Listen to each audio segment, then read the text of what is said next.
Welcome to Paralytic Activities Podcast, your one-stop shop for all things creepy, kooky, weird and spooky, all done with an ale or two.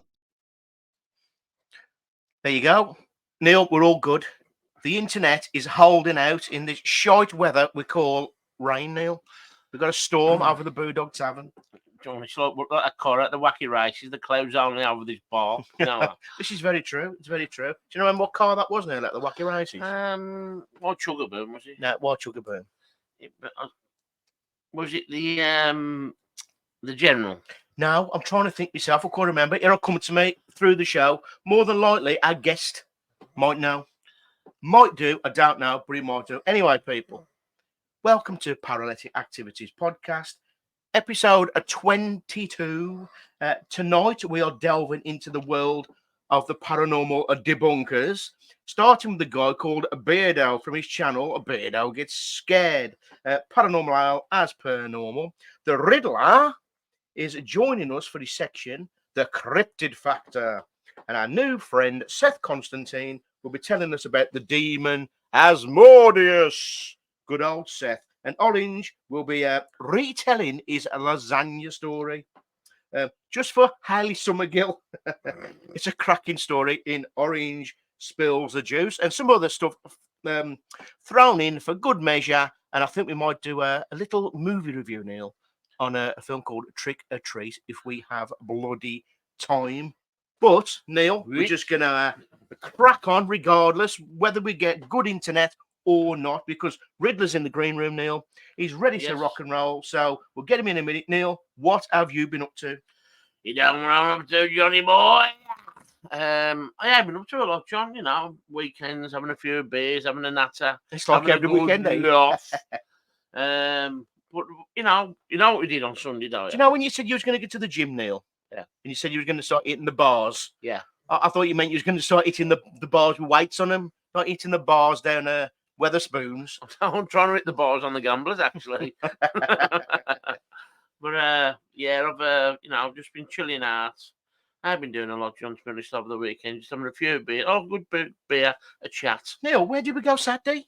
That's wrong. We've got to bring Luke in for this one, John. Yeah, we'll bring. That's why I said nothing. We'll mention it to Luke when we bring him in. Where was we Saturday? Saturday we went to the Four Crosses in Cannock.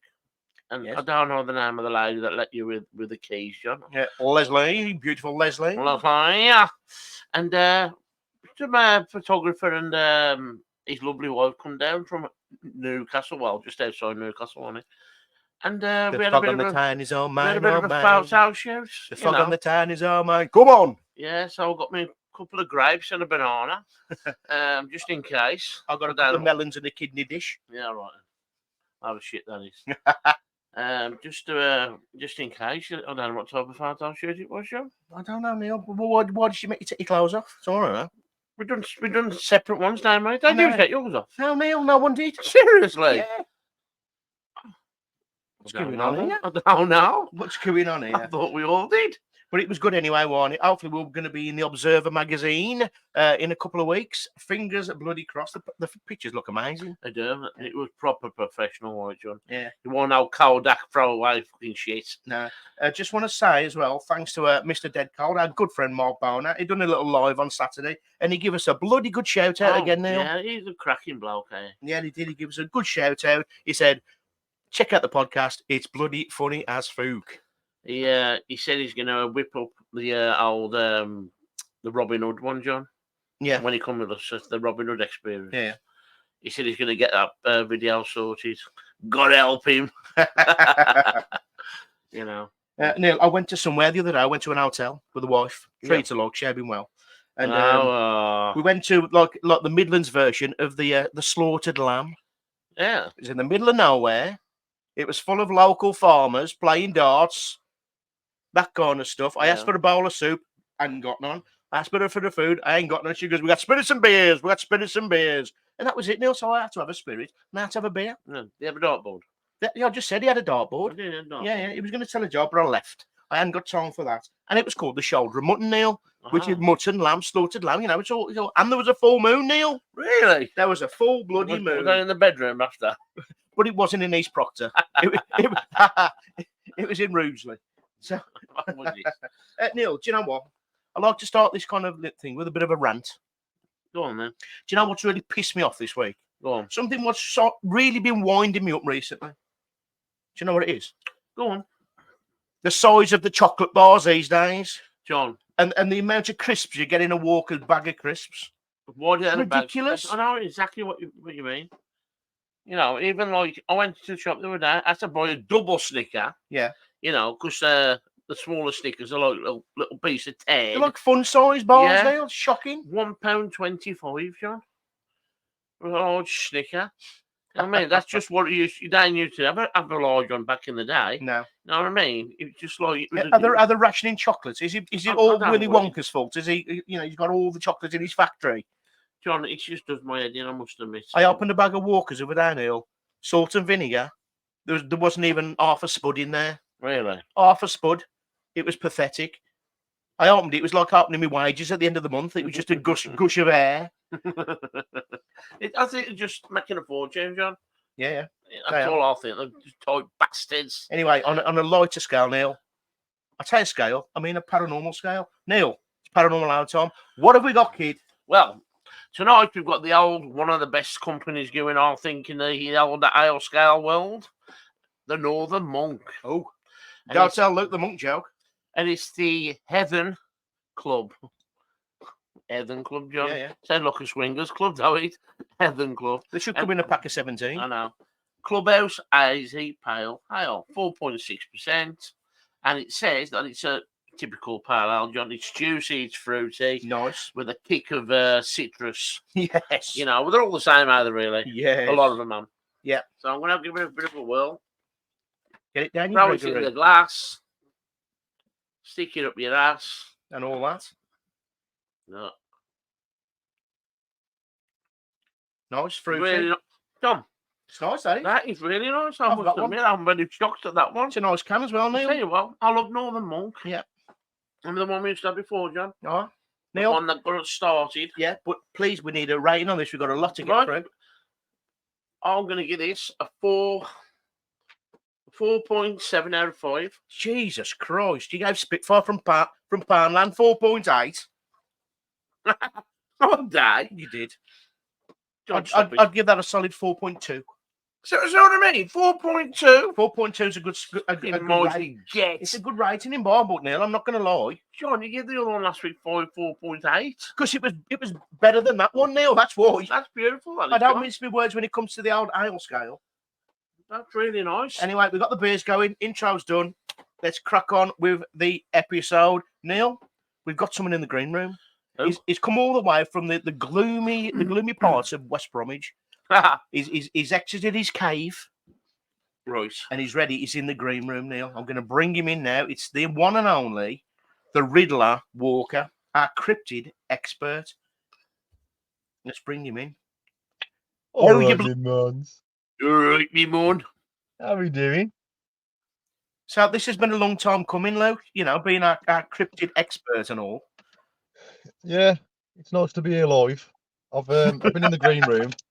Yeah. I've ate a full packet of pistachio nuts. I've got nothing left. I feel like Ian Beale.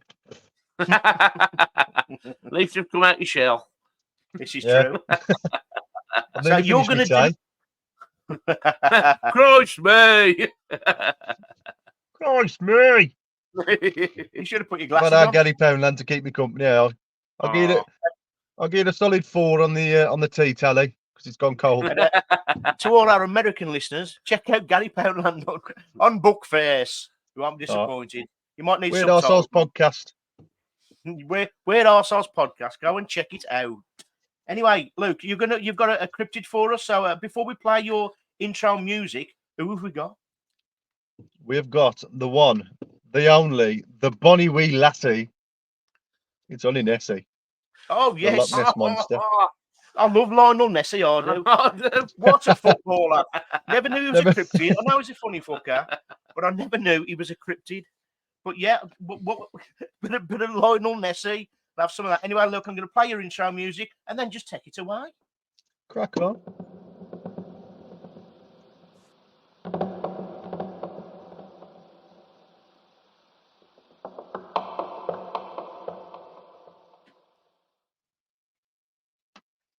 And check it away. I think that was Bigfoot. All right, me mons. Welcome back to a live Cryptid Factor. Strap in, as always, strap in. We're off to Bonnywig, Scotland, to Loch Ness, to meet the Loch Ness Monster, Nessie, who was first sighted in 565 by St. Columba, who did the sign of the cross and said that he couldn't pass. And apparently it was like Nessie had been pulled back by ropes. So 565, that's a long time, isn't it? So there's been a lot of other sightings. The most famous one was the 1934 surgeon's photograph, where it's just like that. But it was a hoax. It was debunked. Definitely an hoax. Yeah, it was debunked. But there was a big gap between 565 and 1871. And I'm just going to reel them off. 1871, 88. Then 1933, 3 times. 38, twice. 54, 55, 60, 77. And then it just buggered off for 30 years and come back in 2007. 2011 twice, 2013, 2014, and then 2021. We were supposed to be in lockdown. And Nessie's here, knocking about. The Loch Ness down. Now in 2006, somebody said that the travelling circus had let the elephants go into the loch, and it was the trunk that was sticking up. I mean, who's got an elephant knocking about? Aye, where are you going to keep it? Any road. I've got a theory. Oh. I think that Nessie, the Loch Ness Monster, is real. And I think the Loch Ness Monster is there, but not all the time. And what I mean by that is, I think this is a plesiosaur, this is a dinosaur, but I think that this is a time slip. And what I mean by time slip is like a split in time where 2 times overlap. And this is a place where these dinosaurs lived, and through this time slip they're just appearing, and that's why they only get like random sightings. And this is why when people are looking for it, it's there, they'll never find it because it's not there. It's just slipping through time. That is a very good theory. That's my theory. But what do y'all think? I'll tell you what I think, Luke. I'll tell you what I think. You know, so it comes back every so often. You know, the 1800s, the 1900s, and 1933, 1872, and all this malarkey. And it just pops out now and again. They vanish. It's a bit like Rick Ashley, eh? Rick Ashley's the same. So it wouldn't surprise me. Yeah, you never see him in the same room, do you? You don't never see Lionel Messi and Rick Ashley in the same bloody room. In the same room. Right. No, that's true. So, Neil, did you believe that the hand coming out the water was real? Yeah. Neil, you can see the watch on his wrist. Yeah, I believed it was an hand. That's what it is, isn't it? It's that. Yeah. He had a tattoo on his neck. Very famous picture. Very famous. There's another one he had a watch on. It duped people for so long, for all them years, Neil. I know. People went out in their little kilts and their little bunny hats and scuba gear, trying to get to the bottom of Loch Ness. But Neil, I've also got a theory on the Loch Ness Monster. Oh, go on then. Now, I also believe that the Loch Ness Monster is true, but not in the way people say. I believe that Nessie could be a plesiosaur. Is that what it was? Or a plesiosaur? Plesiosaur, yeah. But it could be just one big, gigantic, fuck-off eel. because the Well, loch is so big and so deep, it could be munching on some absolute beautiful algae at the bottom of Yeah. Loch Ness, which gives him a large, so he be. grows a lot quicker than normal. So what you're seeing is just a fucking massive eel. People have said it's an eel or a Wells catfish, which are absolutely massive. Massive. Neil, they're huge. But how long do they live? John? How long do they live? There could be more than one. There could be loads. There could be an actual. There could be like a nest of nesses at the bottom of Loch Ness, Nessie nest. and the take it in turns to come pop up to top, see what weather's like, see who's out. You know, see if they can spot Billy Connolly with his autograph The book. Family Nest. Do you remember that cartoon, The Family Nest? Exactly. Yeah. Maybe the guy who did the Family Nest. Actually, he hit something on the head right there. I don't think they wear little tartan hats though. No. You know, I'd be a bit gutted if today, you know. I mean, it's all right seeing a big massive eel or a big massive plesiosaur. But if he didn't have an hat on or some bagpipes, I think I'd be a bit disappointed. Yeah. From It'd what be worth the trip, wouldn't I mean, have you played the bagpipes underwater? Neil, is that a euphemism? No. No, I haven't, Neil. I've Oh. never played the bagpipes. Yeah. No, I wouldn't know where to start. There's about 12 pipes sticking out the bloody thing. Oh, You know, squeeze it. I once was driving around Ben Nevis, and oh, in the never middle heard of of a big, yeah, No, how big is it? it's big. In the middle of nowhere, there's like one car, which was mine, and like mountains everywhere. And right there in the middle of like a little car park was a guy busking with his bagpipes and his little tilted, what is it? Kilt, not a tilted kilt, tartan just kilt. a kilt. That's him. Bagpiping, and people was dropped now and again. One car every hour would stop by, throw him a couple of pennies, and drive off. I mean, that's a place to go busking, ain't that? Yeah. We're going to say a couple of bottles of Lucasade or something. Iron brew. Iron brew, eh? Come on, bro. But I love the whole theory about Loch Ness and Nessie. I mean, I've been, Neil. I've stood right Have by you? Loch Ness, yeah. And I never saw anything, but it was just great being there because of all the stories and the history and the folklore. You know, you can actually just stare out across Loch Ness and actually think you're seeing ripples in the water and just say, it's the fucking monster. Chocolate bars. No. It's always chocolate bars in LA. Can I tell you something here? Yeah, go on. You know, they used to have a Loch Ness Monster music festival. Did they? Called Rock Ness. Really? Yeah. I love it. They had great lineups: Fatboy Slim, Ian Brown, Blondie, Kasabian, and they had Simple Minds there, which was a Scottish band, obviously. Yeah, okay, they knew. I mean, Simple Minds was the lead singer was Jim Kerr. He went with, he married Patsy Kensit and lead singer of Chrissy Hines, lead singer of the Pretenders. We was just talking about Jim Kerr while we were Ace Ventura. I mean, don't get me wrong. Back in the day, John, there was both sexy as fuck. Well, What, Jim Kerr? not Jim Kerr, John. Patsy Ace Ventura. Ace Ventura. Ace Ventura. What's scary? And we got Billy Connolly. Jim Kerr. Jim Kerr, John. Jim Kerr was hot back in his day. Jimmy Patsy Carr. Kensit and Chrissy Hines, John. Jimmy Carr. Jimmy Carr. Jimmy Carr, who? Jim Kerr. Yeah, Patsy Kensit. Yeah, she was hot. Both hot, man. I'll tell you. She was in a band as well. Now she was the Who? lead. Patsy Kensit. I don't know she was. What was it called? I can't remember. Any Lethal ideas? Weapon. But yeah, Lethal Weapon. that was Mel Gibson's strip name. That I was. stripped off in that day. She did, yeah. Yeah. I remember pausing it for a few minutes. Is that all it took? The dirty get. I'm on about when Mel Gibson stripped off. His arse is in the moonlight. See you later. I'm sure that was a number one. It's from Coyote Ugly. Arse is in the moonlight.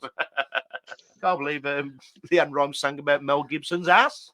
I know. Fucking mad mocks. Anyway, Luke, fantastic Yes. cryptid factor as per normal. It's been great to have you on the show, but I've got another surprise for you. Go on. He's like Cilla Black, eh? I am, yeah. Our good friend Seth Constantine Yeah, well, has sent me a message in the week, and I'd like your thoughts I'd like your thoughts on this. I'm going to play it in a minute, but because he's getting too big for his bloody boots, he's got his intro music. Hello, it's me, Seth Constantine, and I'm here to tell you about the demon Asmodeus, the personification of lust, the prince of lechery, coming up here, making people gamble and and lust over young ladies' naked housewives, big bouncy any road. In 2023, the little bugger was in a film called The Pope's Exorcist. What a load of old cobblers that were. Made a rat pig's ear of it, that bloke. He obviously didn't know what I knew when I encountered him. He's only able to inflict pain and destruction on Mondays. So I waited till Tuesday and I kicked him right up the ball bag and sent him back to hell. The little bugger is a right daft dapet, that Asmodeus. Next week, I'm going to be doing another one of these, but I would like to hear from you. I'd like to know who you'd like to listen about in this little rant of mine. Now, I happen to know there's a certain man out there called Martin Lever, and if you want to tell me in your comment who you want me to do next week, I'll do it for you, you little bugger.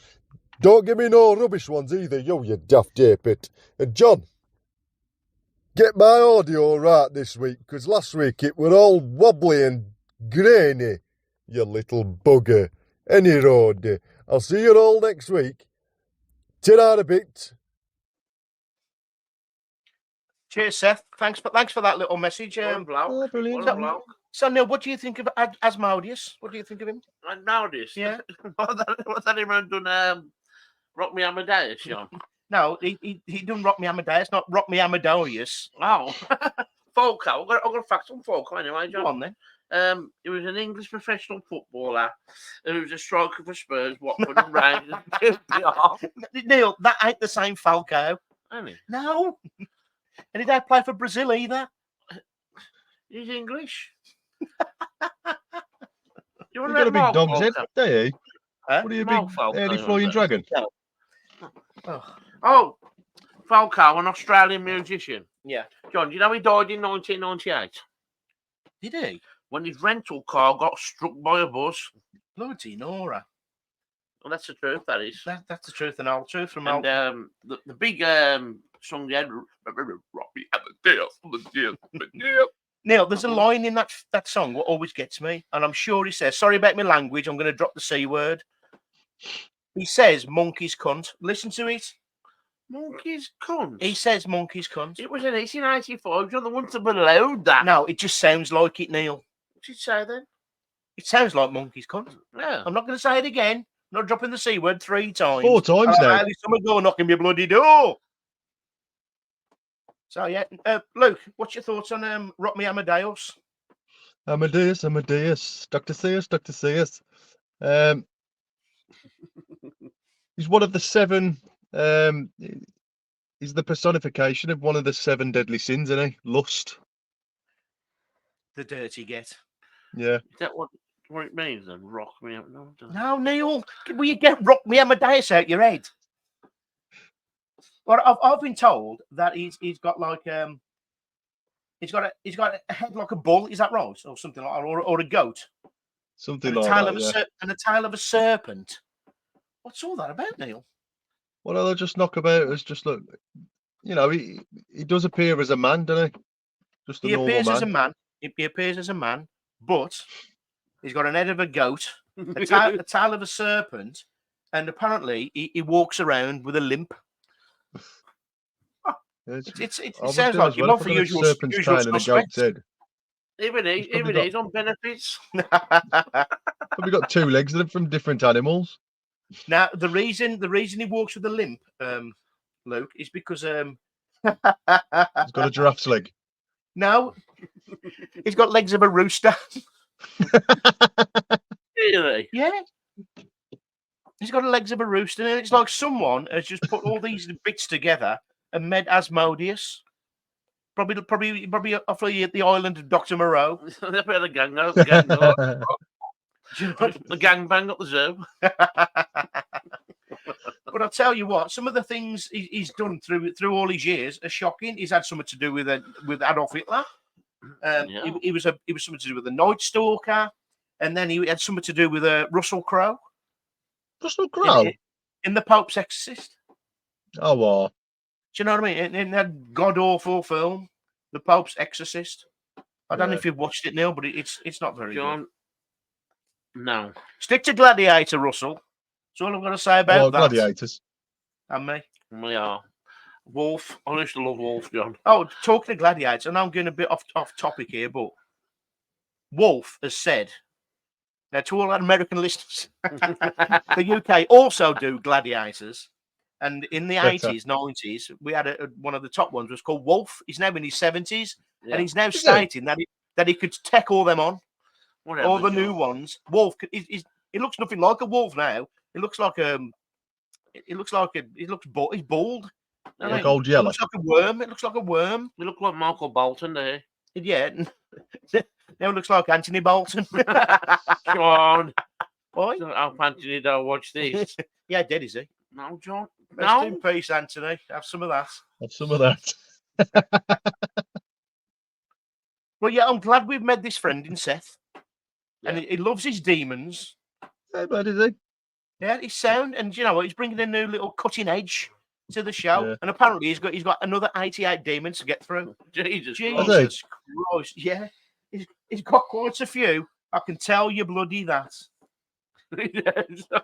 I'll just tolerate that turn up. I ain't bothered. He's name dropping tonight, Luke. He's bloody name dropping. We don't do that many swear words on here, Neil. We don't mention him. Right, Luke, we're going to move on to a little section now. You can stay or you can go. You can stay or you can go. Bit of clash there, Neil. What are you doing? We're going to do Slam Dunk the Debunk. Slam Dunk the Debunk? Yeah, so obviously, debunk. Every time we go on an investigation, we debunk everything. So we say, that might be something, we call debunk it no more. Well, the best debunk we've done now, Luke, is when we went to Shrewsbury Prison and we had them debunk beds in the cell. Oh, wow. Man, we debunked everything that night, don't we? Debunk beds. Yeah, so we all know what debunking is, but I'm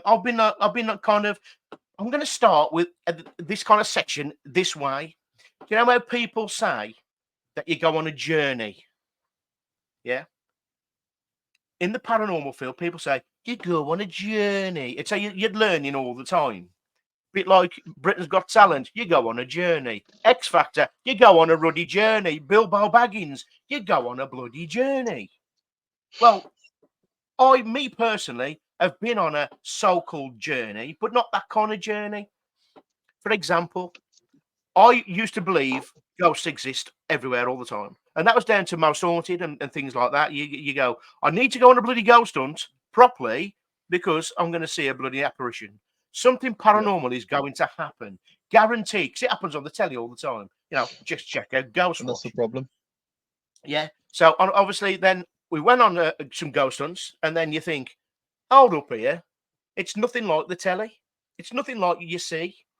So you start learning and then you start learning to yourself what you think may be paranormal and what could be just a bit of dust or a noise coming through a radio station, for example, or a cat ball, which is a toy, you know, that kind of stuff.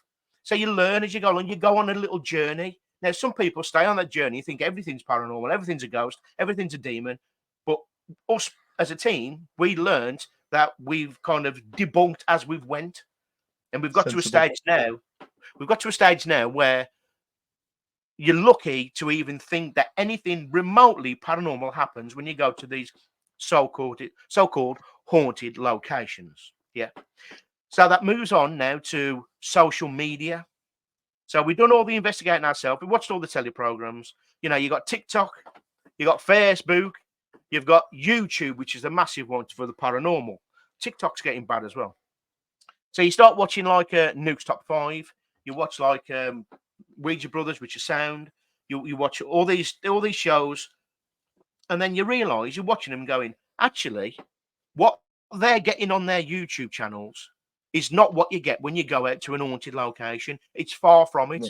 You're never going to have tables being thrown around. You're never going to have the word "get out" shouted from a corner. You're never going to get none of that. You're never going to see an apparition of a woman with her hair over her face like she just crawled out of a TV. But this is what you're getting on YouTube. Now, these people are getting thousands and thousands, and they're making a mint from it. They're making a mint.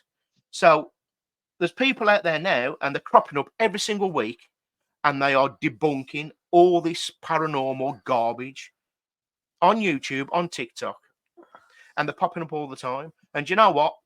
But for the last year, I've stopped watching paranormal YouTube channels. I don't even watch ours anymore. But sorry, I do watch ours just to reminisce, because we only done it so we can have our own little diary of where we'd been and stuff like that. But I watch debunkers.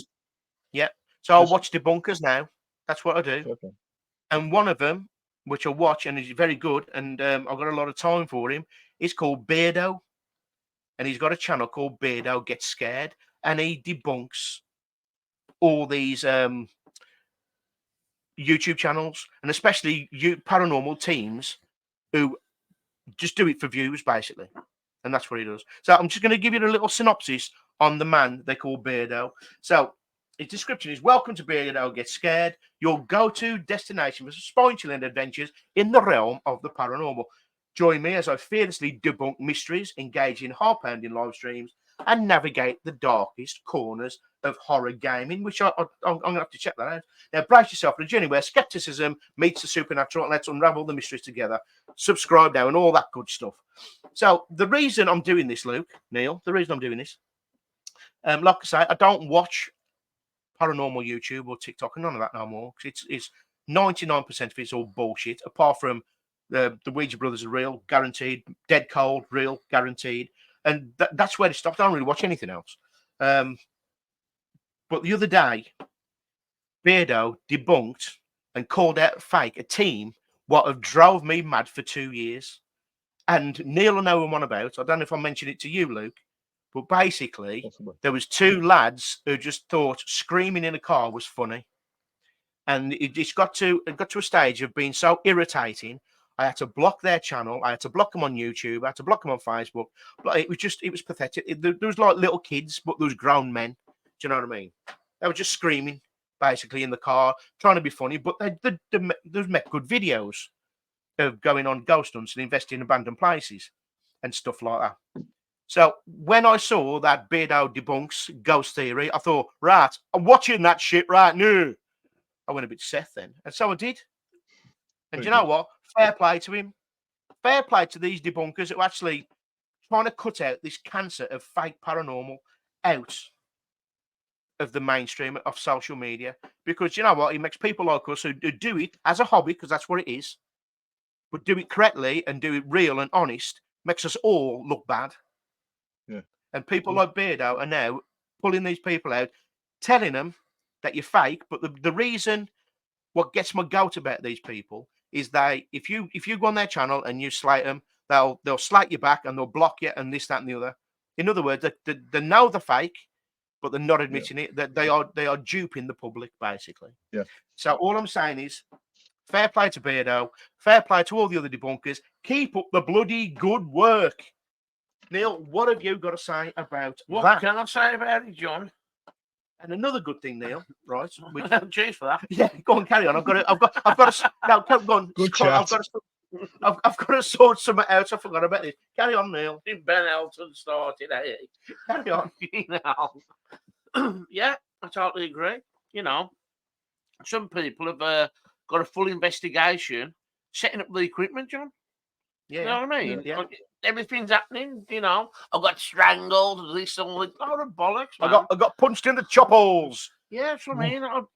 Come on. Punch right up the chopper. You've got to be real. You've got to be real, man. You know, it's ruining it for everybody. But they're making a fortune out of it, Neil. That's the problem. Yeah. That's all it's about, then, eh? And this is why it's getting on people's nerves. It's getting on people's nerves. It's grating on people. And people, I mean, anybody who wants to go into the paranormal, believe you me, it takes a lot of your time.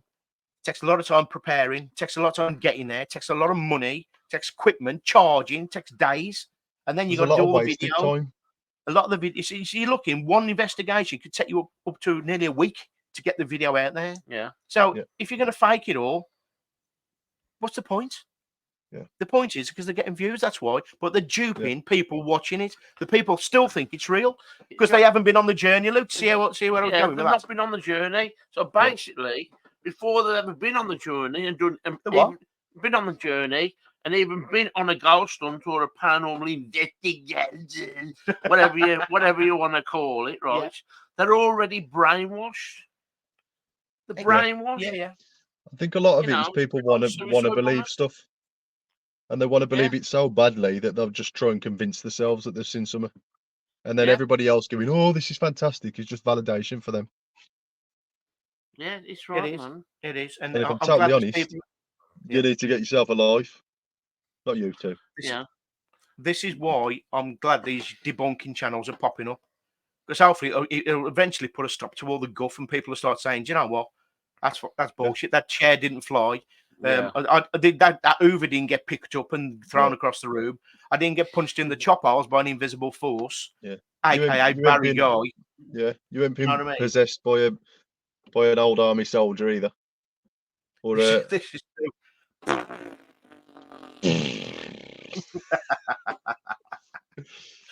But do you know what? Good thing about Beardo, Luke? Good thing about Beardo, which I do like, and it's actually made my day. He answered me back when I messaged him. A lot of people don't bother. Yeah. Ghost Seeder was one of them. We was going to get him on the live when we used to do lives on Facebook. 3 months, it took him to actually message me to say, yeah, sorry, we forgot. Well, do you know what? I forgot who you are now, so it doesn't matter anyway. He messaged me back virtually the next day, and I asked him some questions. The first question was, you've been on many invests, so what made you go into the debunking the paranormal? And he put, I was searching for real evidence on YouTube and became so dismayed and annoyed at all the fake content out there and the amount of it because it was everywhere. It was like poison. And I also said, are you a skeptic or a believer? And he put, I'm a believer, but I'm very skeptical of videos. I believe because of some of my own experiences, which is fair enough. I also put, have you ever witnessed something you can't explain? And he put, yes, seeing my great-grandfather as a child and a horrible experience with a Ouija board. And I goes, out of 10, how much does fake paranormal on YouTube piss you off? He went, fucking 11. So there you go. So, you know, he's honest. He gets back to people. Yeah. He's got a good channel going on. And do you know what? Keep up the good work. Mhm. And Beardo, if you do watch this and you are listening on a podcast, give us a bloody shout out. You know what I mean? You know, because, you know, friends could be friends. You know, they'll scratch each other's backs, aren't we? Do you know what I mean? So there you go. That was a slam dunk, the debunk. In a couple of weeks, I've got another debunker, Neil. All the way from America. Wow. So there you go. Luke. jazz hands. Luke. Hello.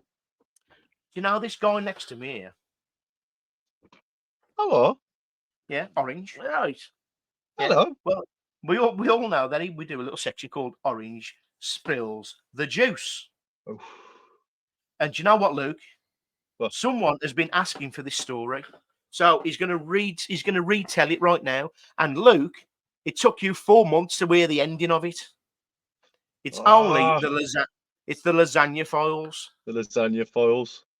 Yeah. I That remember the story time anyway. when we were driving to the Four Crosses when it was shut in lockdown after we'd done our first our first test run, Marty. Yeah. And we went to walk, and I told you about the lasagna run in the back of the car, the lasagna files. The Lasagne And you got Ben Elton there in the front. So I'm trying to tell it, and I thought, Yeah, but he kept interrupting there, just like randomly, just starting new conversations. Yeah, that's what it's like all the while. And then all you heard from the back of the car, really quietly, was, fuck that story anyway. Yeah.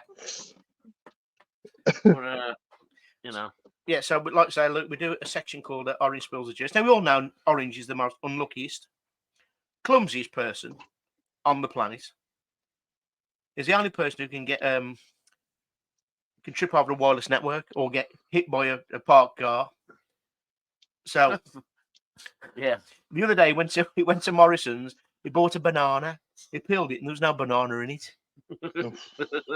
I mean, What was it, John? it's a joke, Neil. It's a Oh. joke. So anyway, people, sit down, take out your brain, pin back your lug holes, because Orange is going to now treat you to the Lasagne files. Orange, take it away. And I won't butt in this time, I promise. Right. It was 1997, and I got a job in Butlins. And that was a point at the mic for John. Well, but I haven't speak the first sentence yet. You've got to speak into the mic. All right, Liam Gallagher. Not watching Band-Aid. Oh, fuck's sake. John, Carry shut up. Anyway, it was 1997, and I got a job in Butlins. Me, the Stafford. I ain't going to mention Scott Walker because he just laying his own sick for 2 weeks. Right. Anyway, I used to work in the staff canteen. And the one night we went out to a Hurricane Harry's, John. Hurricane Harry's nightclub in Hurricane Harry's nightclb in Minehead. And at the time, you could actually smoke in the nightclubs. You know, there was no smoking ban or nothing. And Alan, my mate, got caught smoking marijuana in the toilets. Yeah. So they threw him off site. So he can't get back on site. Where he stayed that night, I do not know. But the next day, I went to work and I told Jackie, who I worked with, because I worked at the staff canteen, to give out all the food. I went, Alan has been thrown off site. We need to get him back off site because he's got nowhere to go. So we're going to sneak him in John's car and put him in the boot. So we got him back on site. So I goes to Jackie when I went to work. I went, Jackie, you need some food every night. You need some food every night. So can I take some food for him? Like, you know, she went, yeah, just put it in a plastic polystyrene box and take you some food every night. So the one night, a girl was going to walk home with me named Lisa. Lisa Danks, her name was. She had a big mole on her face with fucking black hairs coming out of it. I pulled some right chicks I did then back in the day, John. And I put this lasagna and chips in a polystyrene box. Headed on my way with this girl named Lisa, but it happened to be adult weekend, John. An adult weekend is a bit rowdy. So I'm there with a long green jacket with butlins on the back. I've got a dicky bow on. I've got a striped shirt and a cap. Jesus Christ. Oh, no, I look like a right dickhead. And anyway, it was filling up with all these pissed up 18 to 30 dickheads, right? So I'm walking back with this Lisa. And oi! Yeah. Oh, yeah, you fuck. Oi! And I'm walking back with this polystyrene box with lasagna and chips in it for my mate Alan, who was hiding back in my flat, Michelle. And I walked, there was a big massive puddle. And then right in the middle of the square, they're all on the balcony, music blasting, people dancing with their tops off, and the blokes, right, dancing there. And I'm like, fuck me, it's a bit rowdy out, Lisa, and bloody hell, I'm going to get back to Michelle. It's not arguing out tonight. Anyway, I decided there was a massive puddle, so I had to jump out of this puddle now. But my left leg gave way, right. So as I've jumped out of this puddle, I've virtually done the split, and I fell. And the lasagna, because only polystyrene floppy bastard thing, landed on top of me, but it opened up and it was all on my face, in my hair, and I'm in the middle of this puddle on my back. But what had happened as well, John? I fucking pulled a muscle in my leg. The muscle come from, it just expanded in my leg. So she's trying to get me up, but I couldn't get up because I couldn't fucking stand up. The old people are singing about me on the balcony. Oh, you fat bastard. Who fell over? Who fell over? Who ate all the boys? Who ate all the boys? So I'm on the floor now. I'm getting my Scooby-Doo tongue to get all the lasagna off my face. You know. And next thing you know, they're all standing around me, pissing themselves. Dipping garlic bread in him. Dipping garlic bread in belly button. You know. And I had to wait for the ambulance to fucking turn up. And they turned with a knife and fork and some garlic bread and some Everybody's on coming, I'm absolutely soaked, freezing to death, my legs fucked. I've got someone thinks it's my chick. You know, she looks like fucking, I don't know, we may have you know, with the mashed potato. It's a scary movie. Scary movie. Yeah. I use my gun. Yeah. And they're all like taking a piss and laughing out. All I can see is these people just arguing with them all, John. But I'm in pain, so they're stretching me into the ambulance. Yeah. And the ambulance crashed and I fell out the back of it. Now, I don't mean that. And yeah, I was off work for fucking 2 weeks, man. Is it true that the ambulance people turned up, right? Is this true? And they turned up with a massive one of them big pizza things to pick you up on. to slowly put you into the ambulance. No, you know what, John? You know what trousers I had on? I was wearing Ginos. Yeah, honestly, man, it was embarrassing. One of the most embarrassing things that's ever happened to me. So I can ask you another question. What? Didn't see how they butt in then. Oh, no, it's great. It's great. Yeah. Did you boink floss? Did I what? Did you bang floss over the mole on her face? No, they like me. Now, no, Lisa Danks, John. Lisa Danks, even her name sounds terrible, doesn't it? John, you know who she's related to? You ain't gonna believe this. Olive off on the buses. Close. Yeah. It was Philip Olliman's niece. How's that close?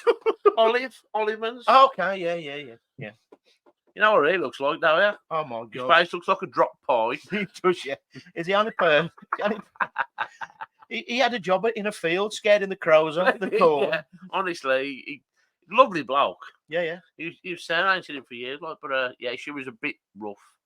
And that was like the Lasagne Falls, you know, and that's what happened. Did the lasagna survive? John, no, it was floating in the water. Was it? Oh. And it was all out my face, in my hair. I had ginger care since then, John. And now it's aging, you know more. He went white after that day, Luke. You know what? And The cheese sauce.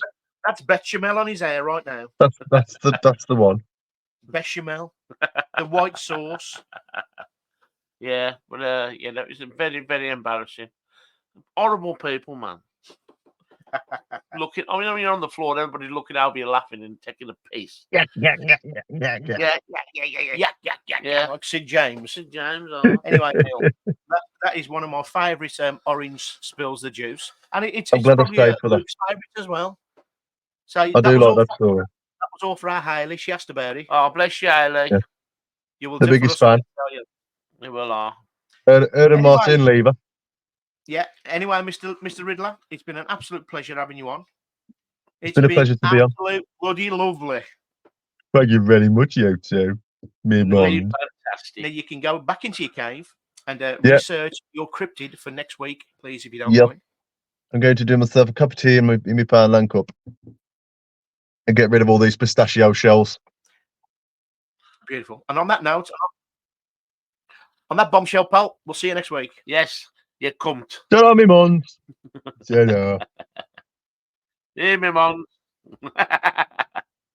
Yeah. Thank you for popping in there, Riddler. You'll do for us. I can tell you bloody that. Neil, do you know what? What would you do if you saw the Loch Ness monster going down the Plec Canal? Fucking hell, John. Well, there was loads of police there the other day. Loads of locks as well. There's loads of locks as well. Do you know what I mean? What would I say? What would you do? We're pushing a Tesco trolley. Asking for some change. Oh, probably. Knocking the back of a prostitute. That's to lower the tone every time. Don't- Sorry, people. Yeah, always has to bring these hookers in. And Neil, I know you got a nice affiliation with the hookers at the top of the street, John. but stop giving them airtime. John, I love the hookers, man. You know what I mean? I'll tell you what. Some of them used to play rugby.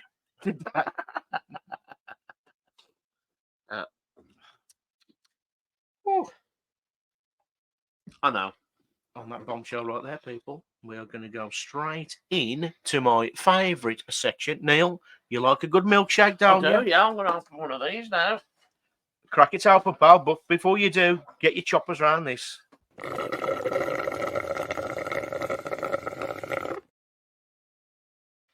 Ooh, love a good milkshake, I do. John used to call me Khalees. Did they? Because you brought all the boys to the yard. Yeah. It's all coming out now, people. All the boys to the yard. Yeah. I don't think so, Look, John. Khalees bought all the... I'm a chip magnet. You laughing at? I'm not laughing at that. I'm laughing at the fact that Khalees brought all the boys to the yard. I bring all the chicks to the yard, Oh John. dear. Yeah. Okay. I'm looking freaky magnets. Oh, one of the magnets of the Wile E. Coyote cartoons. Oh, yeah. Yeah. I'm glad you got that, people. Anyway, so we're going to go into Flick the Screen, Neil. And tonight, it's Paralytic Activities Recommends. Yeah. That's what it is. It's Paralytic Activities Recommend. And the film we are talking about is called Trick. It's not or Neil. It's Trick or Treat. Why is it R? I don't know, Neil. I don't know. Do you remember watching this film with me last Halloween? Was that when they're walking through the streets and all Yeah, that? don't. Yeah, but did you watch it? Yeah. So- Should we you, John? So you know what I'm gonna say. Okay. So anyway, so anybody who doesn't know what the film is, Trick or Treat is a 2007 American anthology horror film written and directed by Michael Dougherty. It was his first film he ever done now, and it was produced by Brian Singer. The film stars Dylan Baker, Anna Paquin, and Brian Cox. And I don't mean him. I don't mean Brian Cox who does all the stargazing.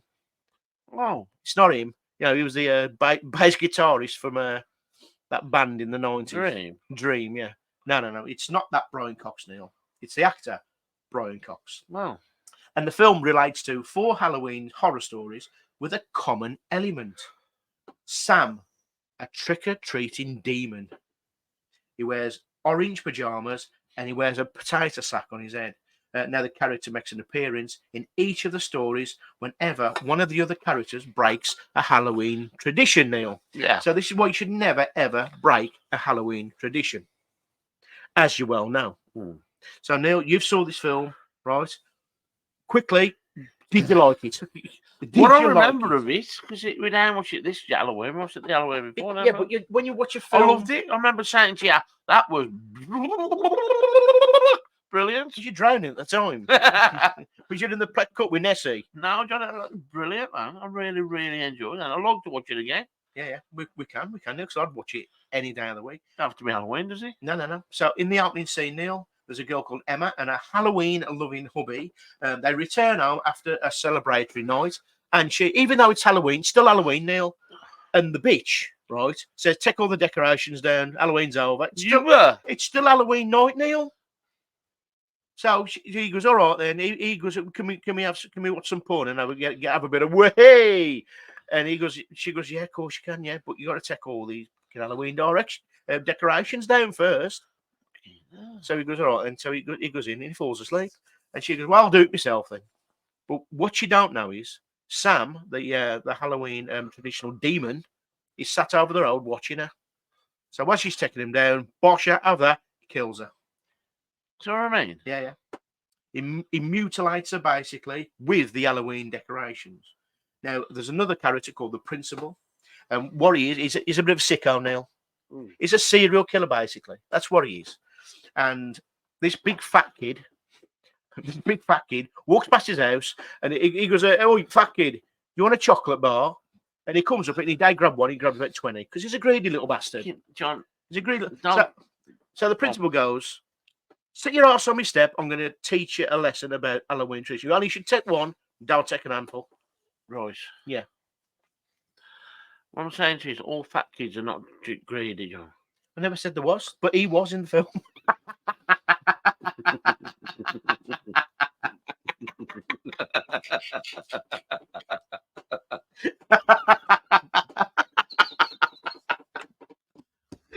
Sorry. But he was, Neil. So the principal goes, sit down on my step, and he hands him another chocolate. He's got pockets and pumpkins full of chocolates. He still has another one, the greedy little get, and starts eating it, Neil. But unbeknown to that kid, the principal has poisoned it with cyanide.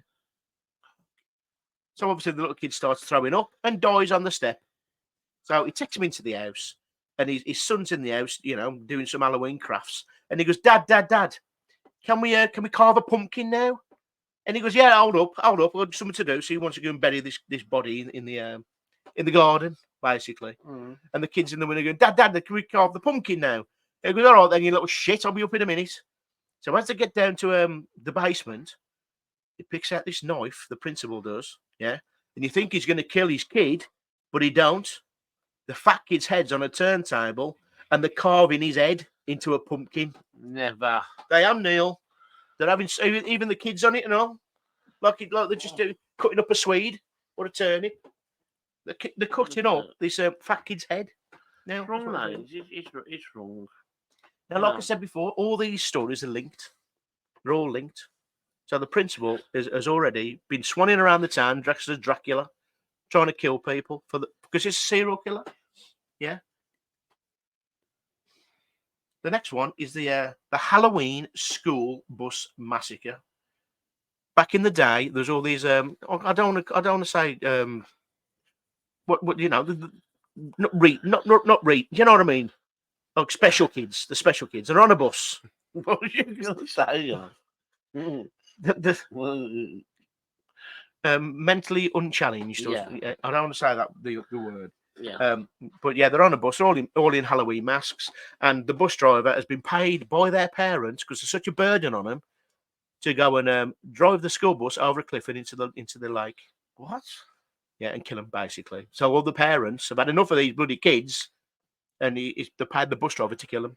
So he does. He crawls out at the lake, happy as Larry. He survived, but the bus sinks and all the kids die, and that is the Halloween school bus massacre. Now, some kids go to that lake, yeah, with pumpkins to like give kind of presents to the deceased kids from the bygone age. Yeah. So they leave pumpkins there and some little treats, and there's a girl with them, and they try and scare her, and so she ain't having none of it. So she gets in the lift, goes up to the top of the cliff, leaves their mothers downstairs, and all them creatures, all them kids who died in the lake, crawl out like zombies. And attack them. Jesus Christ. All the while, Sam the demon is watching. Yeah. Just perving on the lot. Yeah. So there you go. Jesus Christ. And then there's a surprise party, Neil. There's some sexy, foxy chicks. No. Yeah. It's all coming back to me now. Yeah, sexy, foxy chicks. And remember I mentioned the principal here, the stories are all linked that he's dressed as a vampire. Well, he attacks one of the foxy chicks as she's walking alone. I'm mad with him. And then they get to a party, and there's all these foxy chicks all dancing around the fire. And the principal, you think he's killed the girl, he drops out the tree, covered in blood. The girl has virtually killed the serial killer. And lo and behold, they're all bloody werewolves, Neil. And the principal is this girl's virgin kill.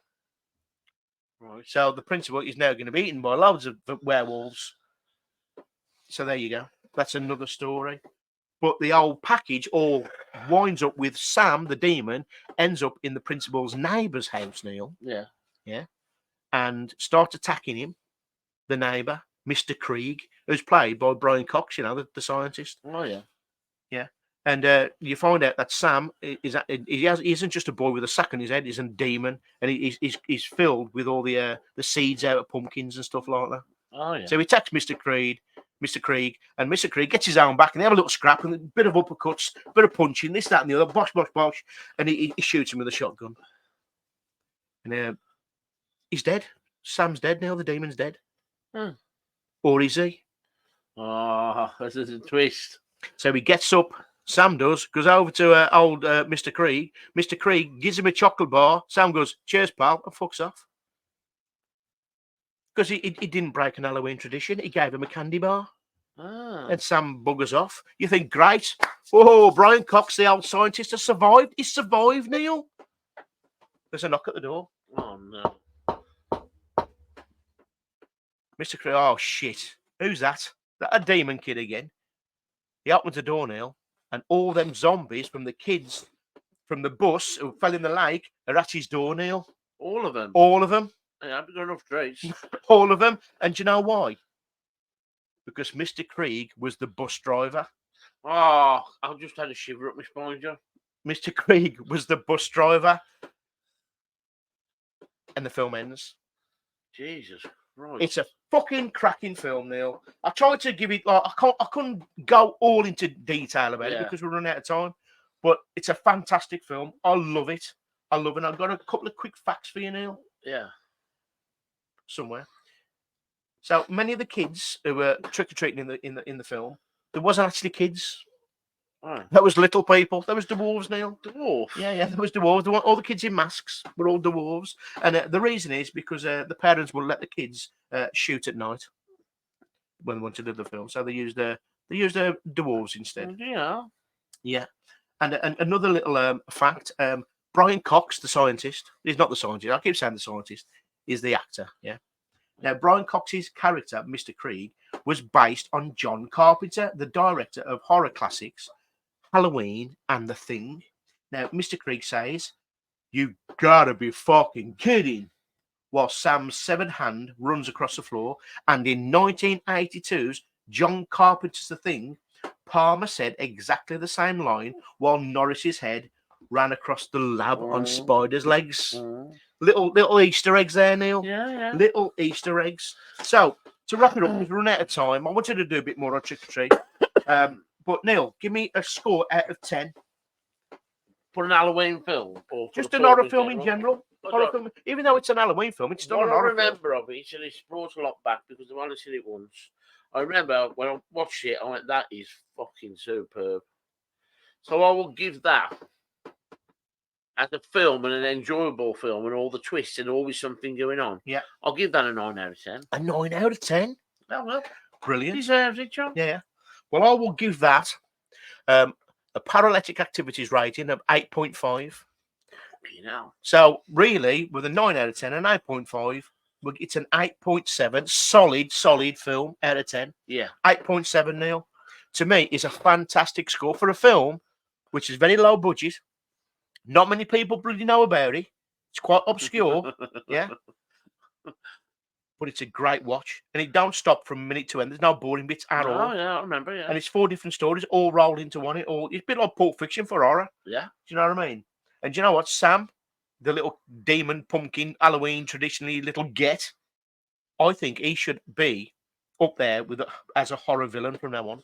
Because Michael Myers is dead. We're sick of fucking Jason Voorhees. We need some new blood. We need some new blood as these Halloween monsters. You know, horror monsters. You know what I mean? I think Sam should be up there. Get more films out of Sam. It'll be great. They are strong. I think they are doing a Trick or Treat too, but it might take a while apparently. So there you go. Anyway, we're going to wrap up the show. Yeah. I want to say thank you to the Riddler for coming out of his cave. Yes. I want to say thank you to Seth Constantine for giving us Rock Me Amadeus, the demon. Thanks a lot. You'll do for us, you daft airport.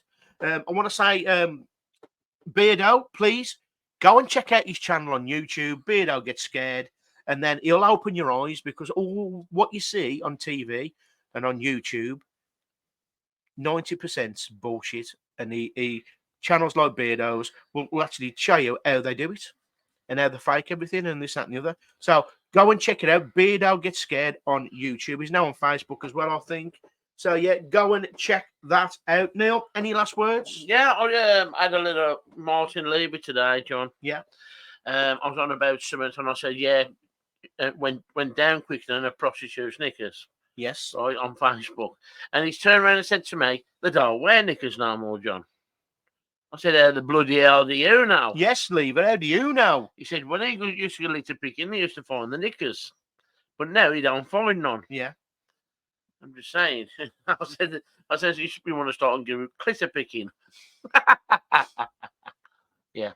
But yeah, he says I think he collects them, John. He's got an whole set. Is it? Yeah, he collects them. I think he puts them around his bedroom. Like flags. Flags, yeah. He's gonna make some bunting for the And Jubilee. the trouble is, there's about 20 Japanese flags.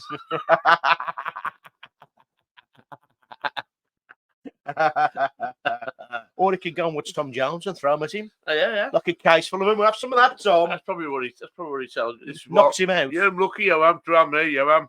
Oh, look at all the pants he used to throw at me when I was in my younger days. They're all from the cut, isn't they? They're from the cuts.